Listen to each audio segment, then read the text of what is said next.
Hi, everybody. How you doing? Rob Stolker here. I'm so happy to have on. Please meet Dr. Rebecca Acabchuk. She's currently a researcher at the University of Connecticut, and she's written several scientific articles about brain injuries in athletes, including girls lacrosse players. So, hi, Becky. Thanks so much for doing this, for being on with me today. Let's start out by saying I'm just asking how you got into doing all this great work you're doing. Sure, yeah.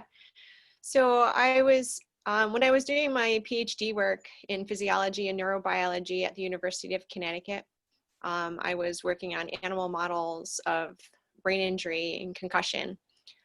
So I think what really struck me with that research that I was doing was, I was actually like looking under the microscope at what happens to the brain after injury. And really what struck me the most with that was seeing the difference that happens with repeated injury versus just like a single injury, and how like just one injury with the same amount of force could actually cause so much more damage in the brain if there was also another injury that happened previously. So in the sense that like not all injuries are the same. I've actually worked with a neurologist, and his line is like, if you've seen one concussion, you've seen one concussion. And in that sense, but just to give you a little bit more about my background, I also have a daughter in high school that plays lacrosse. So that's kind of where those two worlds came together for me. Right. And I guess, especially when we're talking about all the unknowns of head injuries, even a second time, I've been concussed, but, I don't know, not young anymore and things are different, but they were not diagnosed as concussions. And I know that a lot of these athletes who are on the field suffer head injuries that are not diagnosed as well. So, how do you know that was somebody's first, time injury? Exactly. And there's so many factors like to take into account, right? Like how close together in time was this injury from that injury? That makes a huge difference. When there's multiple injuries closer together in time, that is going to increase the severity of the response inside of the brain versus the same level of impact, but spread further apart in time. That could actually lessen the whole physiological cascade that you might see inside of the brain. Right. And that is based on some of the research that I did in these animal models. Like we actually played with that time frame and saw like the different cascade that would happen inside of the brain. Right. Yeah. And I guess that's the point. So for us, we, made this girls lacrosse headgear, and, we're talking about stick to head impacts and that rock hard ball and lacrosse impact. Mm-hmm. I would assume even once, and not knowing somebody's history, you don't know what that damage can do from a blow like that, correct? Yeah, one thing that I find fascinating too, that's important to take into account with that too, is like any pre-existing conditions that people could have, and maybe even not even know that they have, that, sometimes one hit to the head. So take two different people and give them the same exact hit to the head. They could have totally different responses to that based on their own physiology and their own pre-existing conditions that could come into that maybe they, their own genetics, like who knows, like all these different unknown factors and known factors that could come into play that could really influence, how severe the symptoms are and how long it takes to recover. Yeah, because that's what we hear. We've heard from so many girls, and I write about them in the book, and even you'll see some interviews with some of them that they just one accidental ball or stick in warm-ups, mostly a ball to that stray ball that comes to their head, and it impacts them for years and years and years after, if not forever. So, that seems like it's one, but there might have been, things that happened before that weren't diagnosed, right? Yeah, absolutely. And just like in terms of like percentages of injuries and things like that, there have been studies done on high school girls lacrosse where they have like, the injury reporting systems that are collecting that data, that have shown that concussions are the second most common injury in girls lacrosse. You know, the first most common one is sprains and strains, that sort of thing, which is, I think, according to one study, that was like 44% of the injuries, but concussions were 23% of the injuries for females, which, you know, that's ranks number 2 for the injuries that female have. And out of those, like 25% were from person-to-person contact, which we know is against the rules, right? But yeah, it still happens. Yeah. But then 63% of the concussions were caused by ball and stick injury. So that's basically saying like a lot of the concussions in female lacrosse is coming Right. from ball and stick injury. Yep. No, that's what we found as well. So can you also just kind of explain for, you know, us lay people just what more of the physiology about what a concussion can do in the head and Sure. Yeah, absolutely. So like, I think a lot of times people always think of, you know, the first thing they think of is like that kind of like counter coup, like the brain bouncing back and forth and like maybe bouncing off the skull. And that is one aspect of the injury. But there's this whole other set of forces in addition to that, which is the shearing forces, which is the twisting and turning of the brain inside of the skull. So, you know, besides the bouncing back and forth in the skull, and the twisting and turning could really lead to a lot of damage, because the brain is made up of different textures, different densities, different types of fibers, right? Like we've got the white matter, the gray matter. White matter is a lot like thicker, tenser, and you have the cerebral spinal fluid, blood, all of this different stuff going on. And so it's almost like the brain, just from movement in one direction, different parts of the brain are going to move over itself because of the different density. And that is going to shear some of the axons, like maybe just like break some of the axons in some of the cells, creating damage to the cell membranes. And that essentially like sets off like this whole metabolic cascade inside of the brain.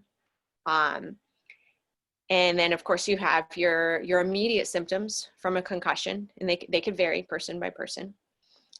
And a lot, I mean, in many concussions, those immediate symptoms, they could be severe, you know. I mean, I'm sure you've probably gone through the slew of immediate symptoms that you could see from a concussion. People might be used to reading those in their concussion checklists. But really, like my research is more concerned about like the long-term injury of concussion, in the sense that a lot of those immediate symptoms, they spontaneously resolve, right? Like, so you have a concussion, but it could get resolved. But what is really concerning is when you have long-term symptoms, right? And those long-term symptoms could be like a lot of times I'll just make a distinction with females and males for a moment, that there's some research that suggests that females might even have more long-term symptoms or have symptoms for longer periods of time. yeah, no, we read that. Yeah. And the symptom clusters for like long-term symptoms, like typically it's like emotion regulation stuff, like it could be anxiety, depression, could be anger, irritability. So, you know, just feelings like emotions that you're not used to and they're not going away, and you know, having really difficulty with that. So that's like kind of one cluster of symptoms. Another cluster of symptoms has to do with like cognitive function and focus, concentration. And of course, there's, you know, all the eyes could have, you know, problems with vision and things like that.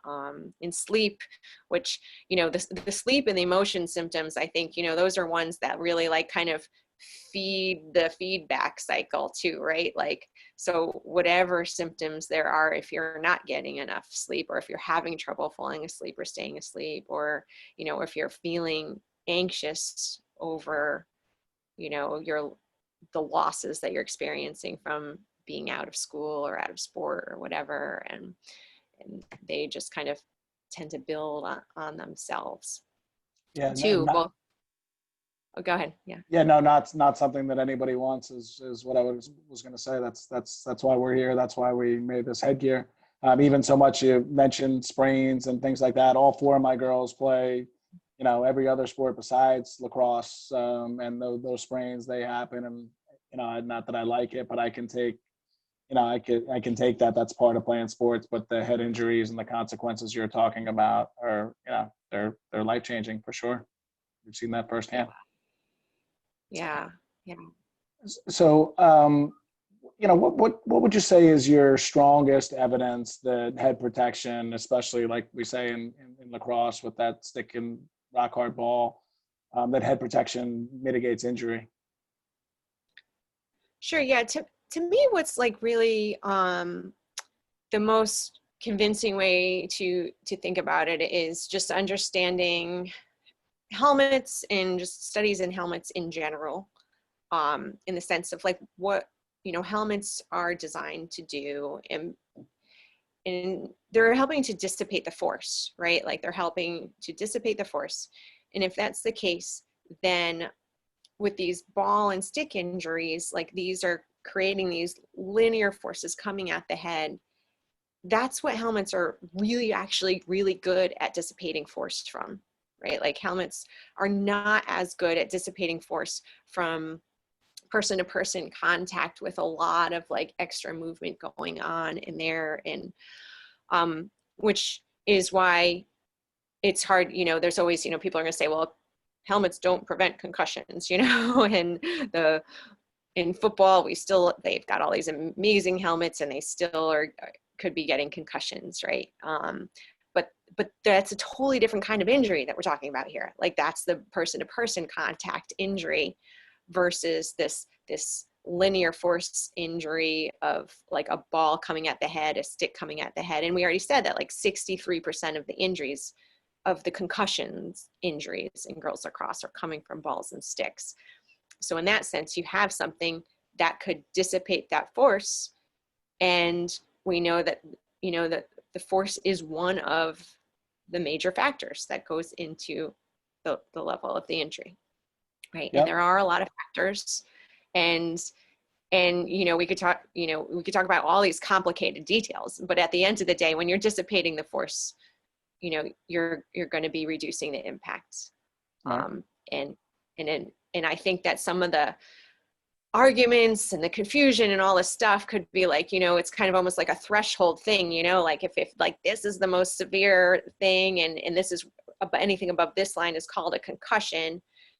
If you get this hit, but if you had a helmet on, if you could lower it to here, and then somebody's saying, well, you're not preventing concussions. It's like, yeah, but this hit versus this hit, it still could be like a world difference in terms Absolutely. No, making it better, mitigating is mitigating, and whether it's eliminating or making it better, it's all good.